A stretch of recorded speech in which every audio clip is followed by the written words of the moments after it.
It was Parkview taking on Lafayette in a rematch of a game last year that saw Lafayette win by 36 points. Lafayette rolled last year, Chris. Can they do it again? They're the #1 seed, entering with a record of 9-1 on the year. Parkview at 9-2, and you see Jaleel Green, the star running back for Lafayette. He's got some moves, shake and bake. He can make it go, and Lafayette's going to ride him as much as they can in this ballgame. And they certainly did on this drive, as again he cuts through some defenders, gets down the right sideline, and finds the end zone with a touchdown, and Lafayette with the early 7-point advantage. Yeah, Parkview's got to limit those big runs. He gets 32 yards on that one, and you see right here Jacob Broadegam for Lafayette, another guy, change of pace to go with Green's running. As you see, he's rolling down the left sideline into Parkview territory, down at about the 5 or 10 yard line there, and you see Lafayette with that running game. It is awful hard to stop, and right now they're going to give it back to Jaleel Green. He cuts, shakes inside the 5 yard line, and Lafayette's got it going on. And that would set up this 2-yard touchdown run for the Rams, as the 14 points, the early advantage for Lafayette, and things looking drastic for Parkview.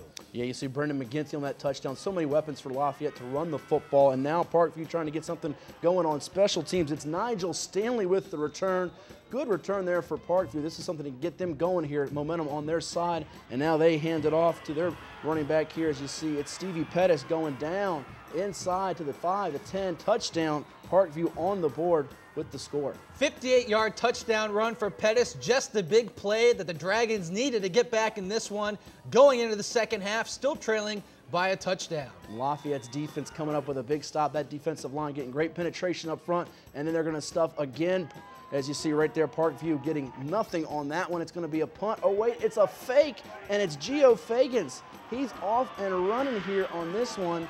Great trick play for Parkview, just what you need to pull off the upset of the top seed, and he is off to the races, touchdown. And Parkview kind of looks like the Jets with their color scheme, and that was a fake punt, a la New York Jets, and the score cuts it to a 1-point game. And now down the sideline, this is a big pass to your man, Matt Hatfield. Let's lead it away. New Patterson setting it up there for the touchdown by Brett Claiborne. New Patterson, you got to like that one right there on the fly pattern, as Parkview now in the lead after down 14-0. All of a sudden, they're on top, and Jaleel Green is out for Lafayette with an injury. And after getting inside the 20-yard line, a couple of bad plays for the Rams, and on this third down heave, the pass is going to be intercepted by Gio Fagans as he makes a play on offense and on defense to seal the game for Parkview. So it's Fagans, New Patterson, and company with the win. They do it without their top rusher, Jason Baskerville, in this game, who missed it due to a shoulder injury. As Lafayette, after beating Parkview last year, their season ends here in heartbreak, 19-14. Parkview moving on, as you see the Dragons avenging that playoff loss. Jaleel Green had 14 rushes for 107 yards and a touchdown before going out with an injury, and the Rams' 12 penalties hurt him quite a bit. And in the VISAA Division II finals, Chris, it was Blue Ridge over Nansemond Suffolk Academy, 41-16. The Saints committing a season-high 5 turnovers, but Lou Johnston, the former Western Branch coach, doing a nice job turning things around there at NSA. A tough way to lose the season, but a season that continues for Melvin Vaughn at Oscar Smith. He is our Virginia Preps Player of the Week. 4 total touchdowns, 3 rushing, 1 receiving for the tight end turn running back for Coach Morgan. Future ODU Monarch helping Oscar Smith make it to the Eastern Region Championship game for a 9th year in a row, and Oscar Smith looking to defend its crown that they won last year up in Charlottesville. He does it all for Oscar Smith, Chris, playing a running back, wide receiver, linebacker. Hard to stop that guy, and Oscar Smith keeps rolling on here this playoffs. And we take a look at some commitments going on at Ocean Lakes. Demetra McGill commits to the University of Maryland, himself having an outstanding season, 50 tackles and 7 sacks on the year for the Dolphins. Yeah, part of a terrific tandem on the interior of that defensive line with Derek Noddy. You see his numbers on the year. First team All-Beach District selection. Ocean Lakes got a lot of commitments, Chris, on their team. Corbin Cutler going to UVA. You look at the offensive tackle, Alex Skidmore headed to Duke. Wide receiver Andre Dessenberg to Delaware. Even defensive back Trevon Brandon headed to North Carolina A&T. They're just a college football factory with prospects. Yeah, and they certainly have some great alumni in Justin Hunter and Eli Harold. And we also take a look at Cardon Johnson out in Warwick as he commits to JMU. His season cut short by injury this year, but on his career at running back He has 2,784 yards rushing. Not a lot of guys or kids in the area with over 2,000 yards rushing in the career. Great job by Johnson. He had the injury that cut him his season short with the neck there, but over 2,700 yards, headed to James Madison University. He had about 7 or 8 offers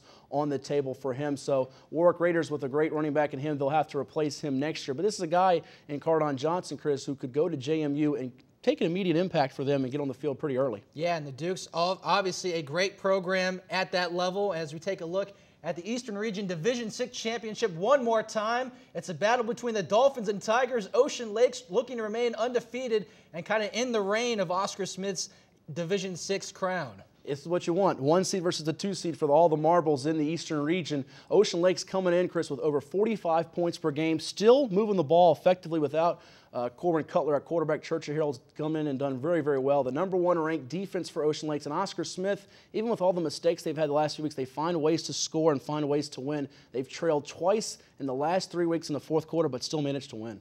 And no surprise here in Division V, Phoebus #2, Lake Taylor #1.